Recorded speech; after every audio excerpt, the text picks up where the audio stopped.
thank you very much, and thank you committee for allowing me the time to speak today. I speak on behalf of West Oxfordshire, and it's important that I know everybody here realises that the impact of this assessment goes far beyond just Banbury, but across the entirety of Oxfordshire, and particularly West Oxfordshire. And this, I speak on behalf of West Oxfordshire that is still reeling from the sudden closure, effectively without consultation, of Deer Park Medical Centre. And then we find ourselves plunged into another consultation, which is equally flawed, with equally significant effects upon the people of West Oxfordshire, particularly, but not exclusively, in the north.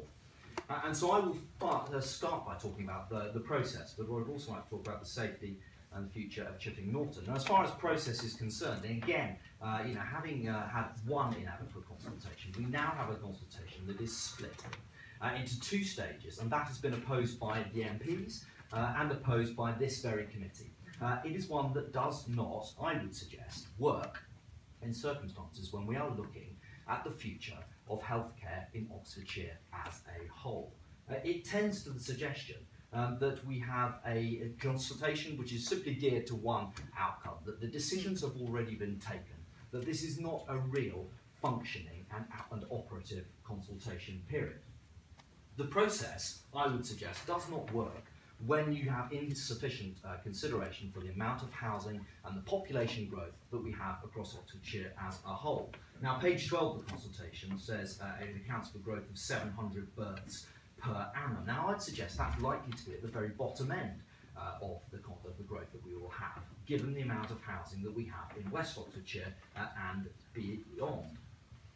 I'd like to talk about safety as well. We've looked at the ambulance times, and of course Victoria has talked about these in detail. As anybody who is from Banbury or Chipping Norton will realise, a suggestion of half an hour, by ambulance or otherwise, from Chipping Norton or from the Banbury area to the JR is simply unrealistic. On a good day, you're looking at an hour, and an hour and a half is entirely foreseeable.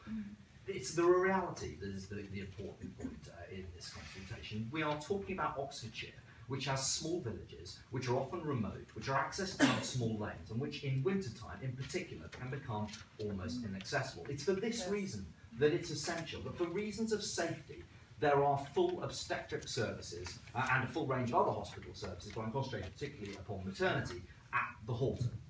Now, it's all very well for the consultation document to say, as it does at page 57, that women are aware that they can change their mind about where to give birth during pregnancy. But what happens when that during pregnancy means during the birth itself?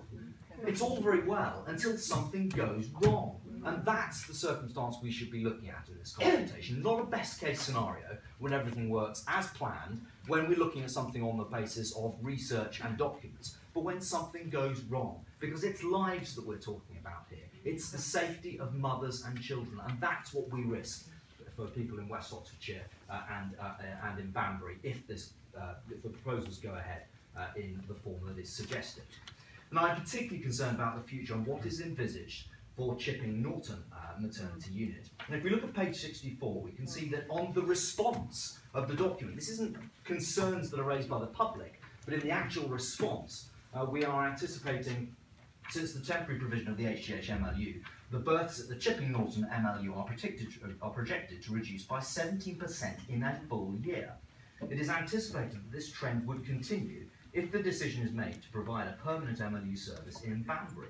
And that's in response to the concern that the creation of an MLU in Banbury may render nearby freestanding MLUs unviable. Now, that's the real concern in here, and I'm enormously disturbed that the whole scope of this document talks about one obstetric service at the JR and one MLU at the Halton. And there is real concern amongst the people of West Oxfordshire that this is the thin end of the wedge. And an MLU that serves not just for Chipping Norton, but for the whole of West Oxfordshire and those rural areas beyond, is something that we are going to see a proposal for a closure, either in stage 2 or at some stage in the future. And that is something that for people in West Oxfordshire is entirely unacceptable. This is a rural area. It needs services that are close and that are easy to access for them. Thank you very much, Chairman. My overall views are that these proposals are unsafe, they are poorly thought through, the procedure is flawed, and I would ask that they are independently reviewed. Thank you.